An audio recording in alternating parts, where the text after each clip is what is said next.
that. We will call you out when we feel that your reporting is wrong or there is misinformation about this White House. And it was a joy to watch them on November the 6th when they realized that tens of millions of Americans do not listen to the lies that they have spewed. I would like to address an extremely dishonest narrative that we've seen emerging over the past few days. Whoopi Goldberg thought she was about to school Karoline Leavitt on The View, but what happened next left her and Joy Behar scrambling. It started with a fiery debate on wokeness, but the second Whoopi tried to lecture Leavitt about how women owe everything to the left, the young press secretary flipped the script. Calm, confident, and completely unshaken, Leavitt exposed their hypocrisy so effortlessly that even The View's loyal audience was left speechless. Whoopi and Joy had no comeback, just stunned faces and weak attempts to regain control. After years of shutting down conservatives, had The View finally met their match? From White House intern to the youngest press secretary in history, New Hampshire's Karoline Leavitt is one of the most trusted voices inside Donald Trump's inner circle. Karoline Leavitt is the name that has liberal media shaking in their overpriced studio chairs. At just 27 years old, she made history as the youngest White House press secretary, and not by playing nice. She's not your typical media-trained, politically correct spokesperson. She's sharp, fearless, and, most importantly, she knows exactly how to handle the press when they try to twist the narrative. That alone makes her a massive threat to the mainstream media's favorite pastime, spinning stories to fit their agenda. Leavitt appears to be a fierce operator, but she's also 27 and arguably quite glamorous. So of course, the kind and progressive voices at The View reacted to her appointment. She grew up in New Hampshire, worked as a press aide under Trump, and quickly climbed the ranks, proving she wasn't just some pretty face in politics. And speaking of that, Joy Behar's pathetic attempt to reduce her entire career to her looks? Embarrassing. If Karoline were a Democrat, The View hosts would be throwing her a parade, calling her the future of women in politics. Instead, they're terrified of her because she refuses to fall in line. Whoopi and Joy thought they could rattle her, but they weren't ready for what she came with. Facts, confidence, and zero tolerance for nonsense. She's probably been put in there because, according to Donald Trump, she's a 10. You know that's what it is. I want to be clear, though, it's not her first job. The moment Karoline Leavitt mentioned wokeness, you could practically see the steam coming out of Whoopi Goldberg's ears.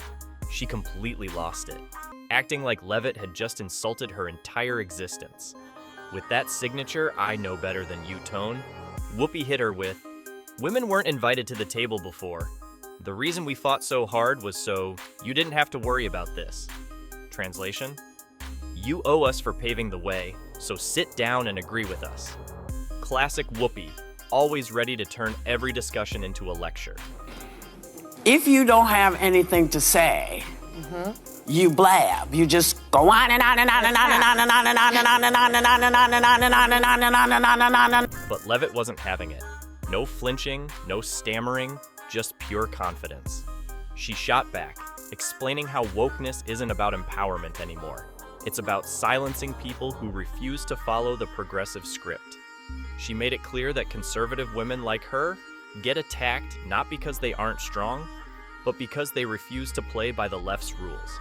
And let's be real, if Leavitt were a Democrat, Whoopi and Joy would be throwing her a Women in Politics celebration on live TV. Instead, they panicked because she refused to back down. Disgusting Joy Behar of The View accuses Karoline Leavitt of being hired only because Donald Trump thought she was a 10. Karoline Leavitt actually comes with real job qualifications. If Whoopi's meltdown wasn't bad enough, Joy Behar swooped in to make things even more humiliating, for herself that is. With that signature smugness, she implied that Karoline Leavitt's success had nothing to do with talent, intelligence, or hard work, but instead was just because she was attractive. Yep, you heard that right. The same woman who screams sexism every time a conservative man dares to speak suddenly had no problem reducing a successful Republican woman to nothing more than her looks. It's a job that was actually tailor-made for someone like me, who likes to just talk. And has an opinion about everything. The hypocrisy was so thick, it could have been cut with a butter knife.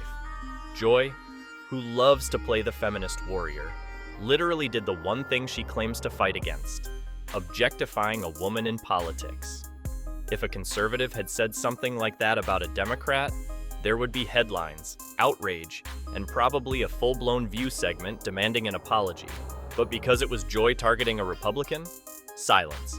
No accountability, no outrage, just another reminder that their so-called empowerment only applies to women who parrot their talking points.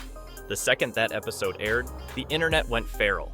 Twitter, TikTok, Reddit, you name it, everyone was talking about how Whoopi and Joy had just embarrassed themselves on national television. The internet had a field day. Within minutes, Twitter, TikTok, and Reddit were flooded with memes. Some genius even edited the clip to make it look like she was spitting out green pea soup, Exorcist style, and honestly, it was Oscar-worthy content. People couldn't decide if they should laugh, cringe, or start sending ABC executives thoughts and prayers. If The View had $1 for every time they had to do damage control over Whoopi, they could probably afford a better camera filter, because this disaster was one for the history books. Watching this clip, I couldn't help but think how ironic that Whoopi Goldberg and Joy Behar and the rest of the ladies on The View spend their time calling Republicans the conspiracy theorists. Behind the scenes, ABC executives were losing their minds. The View was already bleeding viewers, and this latest disaster? A total nightmare. Instead of a lively talk show, it had become a train wreck where the hosts spent more time spitting, attacking conservative women, and making hypocritical comments than actually having a meaningful discussion. Advertisers were starting to sweat. Nobody wants their brand associated with a show where the lead host literally spits on live TV, women are mocked for their looks, and conservatives are shouted down instead of debated. Even the show's most loyal fans were finding it hard to defend. ABC executives knew they had a mess on their hands. The show was supposed to be about engaging in conversations, but at this point, it was one viral embarrassment after another. The question wasn't whether The View had crossed the line. It was how much longer ABC could afford to keep it on air before it became an even bigger liability. Just when you think the shrews of The View couldn't sink any lower, they go and surprise you by mocking a cute little child. Just when The View thought things couldn't get any worse, Elon Musk entered the chat, and he did not come to play. In a move that shocked absolutely no one, the hosts decided to mock Musk's son, XEA12, during one of their segments. Because when your ratings are circling the drain, the best thing to do is take cheap shots at a child. So what she said was inaccurate. Big mistake. Musk wasted no time clapping back with a tweet so brutal, it probably had The View's producers scrambling for the panic button. Imagine being so irrelevant that you have to bully a baby just to trend. The View is what happens when daytime TV gives up. Ouch, that one had to hurt. Within minutes, the internet erupted. People called out the hypocrisy of a show that constantly preaches about kindness and respect, yet had no problem ridiculing a child for laughs. Musk wasn't just defending his son, he was exposing The View for the absolute joke it had become. At this point, the question isn't if ABC is going to do something about The View, it's how much longer they can afford to ignore this mess. The show has spiraled into a complete disaster, and the internet isn't letting it slide this time. Between Whoopi's spit take, Joy's blatant sexism, and their pathetic attempt to mock Elon Musk's son, the backlash is too big to sweep under the rug. ABC's options are getting thinner by the day. Firing Whoopi or Joy? Not likely, but let's be honest. At this rate, it's probably been discussed behind closed doors. Apologizing to Karoline Leavitt? The internet is demanding it, and ignoring the calls for accountability is only making it worse. Canceling the show altogether? More people than ever are on board with that idea. So, what are your thoughts on this? Let us know in the comments below.